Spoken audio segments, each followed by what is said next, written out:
Hello friends, எல்லாருக்கும் வணக்கம். இன்றைக்கி நம்ம சேனலில் பார்க்க போகிற ரெசிபி என்ன அப்படின்னு பார்த்தீங்கன்னா உருண்டை குழம்பு தான். இந்த உருண்டை குழம்போட ரெசிபி வந்து ரொம்ப ஈஸி, பட் ஆனால் வந்து டேஸ்ட் வந்து அல்டிமேட்டாக இருக்கும்.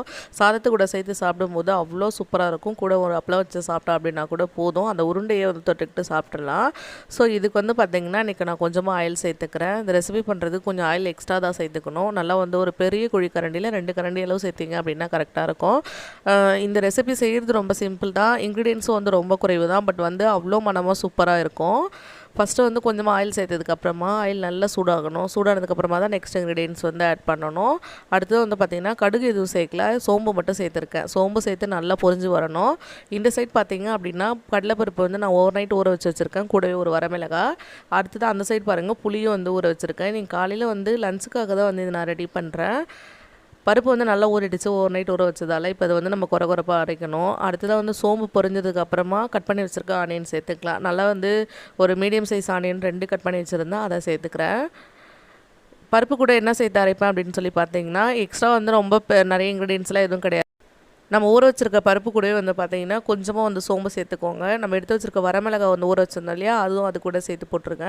கொஞ்சமாக வந்து சீரகம் போட்டுருங்க. லைட்டாக வந்து உப்பு கொஞ்சம் சேர்த்துட்டு இந்த பருப்புக்கு தேவையான அளவுக்கு வந்து உப்பு சேர்த்துட்டு இதை வந்து நம்ம குறைப்பாக வந்து அரைச்சி எடுத்துகிட்டு வந்துடலாம். ரொம்ப வந்து ஃபைனாக அரைக்கணும் அப்படின்னு அவசியம் இல்லை. ஸோ இதெல்லாம் சேர்த்து அரைச்சிட்டு வந்துடுறேன். இந்த சைடு வந்து பார்த்திங்க அப்படின்னா நல்லா வந்து வெங்காயம் பொன்னிறமும் வந்துடுச்சு. இந்தளவுக்கு நல்லா கோல்டன் ப்ரௌன் வந்ததுக்கப்புறமா தான் நெக்ஸ்ட் இன்க்ரீடியன்ஸ் வந்து ஆட் பண்ணணும். தக்காளி ஆட் பண்ணிக்கிறேன். நல்லா வந்து பழுத்த தக்காளியாக 3 தக்காளி எடுத்துருந்தேன், அதை வந்து கட் பண்ணிவிட்டு இது கூட சேர்த்துக்கலாம்.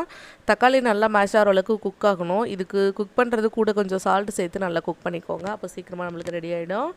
தக்காளி கூட வந்து பார்த்திங்கன்னா நல்லா ஃப்ரெஷ்ஷாக இருக்கக்கூடிய ஒரு கொத்து கருவேப்பிலையும் சேர்த்து நல்லா வந்து நான் கிண்டி விட்டுறேன். நல்லா வந்து ஃப்ளேவர்ஃபுல்லாக சூப்பராக இருக்கும். இப்போ இது வந்து மிக்ஸ் பண்ணி விட்டுட்டு நல்லா மேஷ் ஆகிற அளவுக்கு விட்டுடலாம். இந்த கேப்பில் வந்து நான் பருப்பும் வந்து பார்த்திங்கன்னா அரைச்சி வச்சுட்டேன்.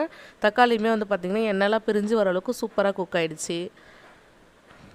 ஸோ இந்தளவுக்கு வந்து நம்மளுக்கு நல்லா குக் ஆனதுக்கப்புறமா நெக்ஸ்ட் என்னென்ன மசாலாஸில் வந்து ஆட் பண்ணலாம் அப்படின்னு சொல்லி பார்க்கலாம். ரொம்ப குயிக்காக செஞ்சிடலாம். பருப்பு மட்டும் நம்ம ப்ரீ பிளான்டாக வந்து ஊற வச்சுட்டோம் அப்படின்னா போதும். ஸோ நைட்டே நான் ஊற வச்சுருந்ததால் காலையிலே வீடியோவும் எடுத்துகிட்டு என்னால் வந்து ஈஸியாக செஞ்சு முடிச்சிட முடிஞ்சது. அடுத்தது வந்து குழம்பு மிளகாத்தூள் என்னுடைய காரத்துக்கு தகுந்த மாதிரி நான் சேர்த்துக்கிறேன். உங்களுடைய காரத்துக்கு தகுந்த மாதிரி நீங்கள் ஆட் பண்ணிக்கோங்க. இது கூட வந்து பார்த்திங்கன்னா கறி மசாலா ஒரு ஸ்பூன் அளவுக்கு கறி மசாலா சேர்த்துருக்கேன். அடுத்தது ஒரு 1/2 ஸ்பூன் அளவுக்கு கரம் மசாலாவும் சேர்த்துக்கிறேன். இது கூட வந்து பார்த்திங்கன்னா மஞ்சத்தூள் ஆட் பண்ணணும். இவ்வளோ தான் நம்மளுக்கு தேவையான மொத்த மசாலாவே. நிறைய வந்து மசாலாஸ்லாம் எதுவும் வந்து தேவைப்படாது. இதோட ஃப்ளேவர் அதெல்லாம் எப்படி அப்படின்னு பார்த்திங்கன்னா, அந்த சோம்பு சேர்த்து அரைக்கிறது, நம்ம சோம்பு சேர்த்து தாளிப்போம் இல்லையா, அதுலேயே இதோட ஃப்ளேவர் அவ்வளோ சூப்பராக இருக்கும். அவ்வளோதான். இது எல்லாத்தையும் வந்து இப்போ நல்லா வந்து மிக்ஸ் பண்ணி விட்டுறலாம். மிக்ஸ் பண்ணி விட்டுட்டு அந்த மசாலா எல்லாமே பச்சை வாடை போனதுக்கப்புறமா நம்மளுக்கு தேவையான அளவுக்கு வந்து வாட்டர் ஆட் பண்ணிக்கலாம். இப்போ இது வந்து பச்சை வாடை எல்லாம் போச்சு. அடுத்ததாக வந்து பார்த்திங்கன்னா நான் கொஞ்சமாக வந்து வாட்டர் ஆட் பண்ணிக்க போகிறேன். ரொம்ப அதிகமாக சேர்க்காமல் கொஞ்சமாக சேர்த்துக்கோங்க. புளி தண்ணியுமே நம்ம சேர்ப்போம். அதே மாதிரி வந்து பார்த்திங்கன்னா இதை மிக்ஸ் பண்ணி விட்டுட்டு நல்லா கொதிக்கணும். கொதிச்சதுக்கப்புறமா தான் வந்து பார்த்திங்கன்னா நம்ம உருண்டை சேர்க்கணும். இதோட பச்சை வாடையெல்லாம் போகணும். அதுக்கப்புறமா வந்து சேர்த்துக்கலாம். இப்போ இது நல்லா நான் மிக்ஸ் பண்ணி விட்டுட்டேன். இது கூட வந்து பார்த்திங்கன்னா நல்லா கொதிக்கவும் ஆரம்பிச்சிச்சு. இது கூட நான் வந்து புளி ஊற வச்சுருந்தேன் இல்லையா, அதோட வாட்டர் வந்து இதில் சேர்த்துட்றேன். புளி தண்ணி சேர்த்து மிக்ஸ் பண்ணி விட்டுட்டு புளியோட பச்சை ஸ்மெல் போகிற அளவுக்கு நம்ம வந்து கிண்டி விட்டு நல்லா வந்து வேக வச்சு எடுத்துக்க போகிறோம். இதை மிக்ஸ் பண்ணி விட்டுட்டு இப்போ வந்து உப்பு தேவையான அளவுக்கு சேர்த்துக்கோங்க. ஆல்ரெடி வந்து பார்த்திங்கன்னா பருப்பில் கொஞ்சம் உப்பு சேர்த்து நம்ம அரைச்சிருக்கோம். அதனால் வந்து இப்போ உப்பு அதிகமாக சேர்க்கக்கூடாது. இந்த குழம்புக்கு எவ்வளோ தேவையோ அந்த அளவுக்கு மட்டும் நீங்கள் உப்பு சேர்த்துக்கோங்க. இன்னுமே வந்து கொஞ்சம் தண்ணி நான் எக்ஸ்ட்ரா சேர்த்துக்கிறேன். நம்ம பருப்பு உருண்டை சேர்த்ததுக்கு அப்புறமா வந்து பார்த்திங்கன்னா தண்ணி நல்லா அப்சார்ப் பண்ணும். ஸோ அதனால் வந்து சேர்க்கும் போது கொஞ்சம் எக்ஸ்ட்ராவே சேர்த்துக்கோங்க, பயப்பட தேவையில்ல. இப்போ நான் தேவையான அளவுக்கு உப்பு போட்டுட்டேன். அதுக்கப்புறமா வந்து விட்டுட்டேன். ஒரு 5 மினிட்ஸ்க்கிட்டே வந்து பார்த்திங்கன்னா சூப்பராக நம்மளுக்கு கொதிச்சு வந்துருச்சு. இந்த கேப்பில் வந்து பார்த்திங்கன்னா நான் பருப்பு உருண்டை வந்து ரெடி பண்ண ஆரம்பிச்சிட்டேன்.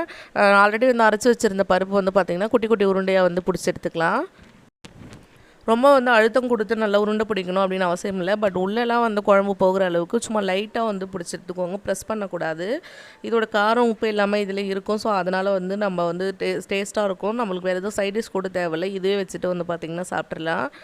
பாருங்கள், நான் அழுத்தமே கொடுக்கல, சும்மா வந்து அப்படியே உருண்டை மாதிரி பிடிச்சி போட்டிருக்கேன், அவ்வளோதான். இந்த மாதிரி உருண்டை பிடிச்சி போட்டதுக்கு அப்புறமா இதை வந்து நம்ம குழம்புல சேர்க்க போகிறோம். இதெல்லாம் நான் ரெடி பண்ணிகிட்டு இருக்கும்போதே வந்து பார்த்திங்கன்னா குழம்புமே வந்து கொதிக்க ஆரம்பிச்சிருச்சு.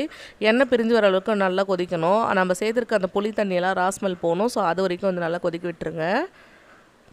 அவ்வளோதான், பருப்பு உருண்டையும் ரெடி ஆகிடுச்சு. 2 பேருக்கு அப்படின்றத நான் அளவாக வந்து பார்த்திங்கன்னா ஒரு 6 உருண்டை போல் தான் சேர்த்துருக்கேன். இதுவே வந்து அதிகம், 2 வேளைக்கு வந்து சாப்பிட்டுக்கலாம்.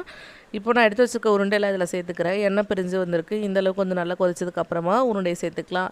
இந்த உருண்டையெல்லாம் சேர்த்ததுக்கப்புறமா குழம்பு நல்லா திக்காகும். ஸோ அதனால் வந்து கொஞ்சம் வந்து வாட்டரி கன்சிஸ்டன்சிலே வந்து வச்சுக்கோங்க. இப்போ பாருங்கள், நல்லா கொதிச்சு வந்துருச்சு, சூப்பராக திக்காயிடுச்சு. இந்த அளவுக்கு வந்து நம்மளுக்கு நல்லா கொதிச்சு வந்ததுக்கப்புறமா தான் ஒரு தடவை வந்து கிண்டி விட்டுட்டு கூடவே கொஞ்சம் அந்த மல்லி இலையில் வந்து ஃப்ரெஷ்ஷாக கருவேப்பிலை சேர்த்துக்கோங்க. நான் வந்து ஃப்ரெஷ்ஷாக கருவேப்பிலையை வந்து கட் பண்ணிவிட்டு இது கூட சேர்த்துக்கிறேன். அவ்வளோதான், சூப்பரான ரெசிபி வந்து ரெடி ஆகிடுச்சு. கண்டிப்பாக ட்ரை பண்ணி பார்த்துட்டு எப்படி வந்ததுன்னு சொல்லி கமெண்ட் பண்ணுங்கள். நம்ம சேனலை சப்ஸ்கிரைப் பண்ணி வச்சுக்கோங்க. பாய்.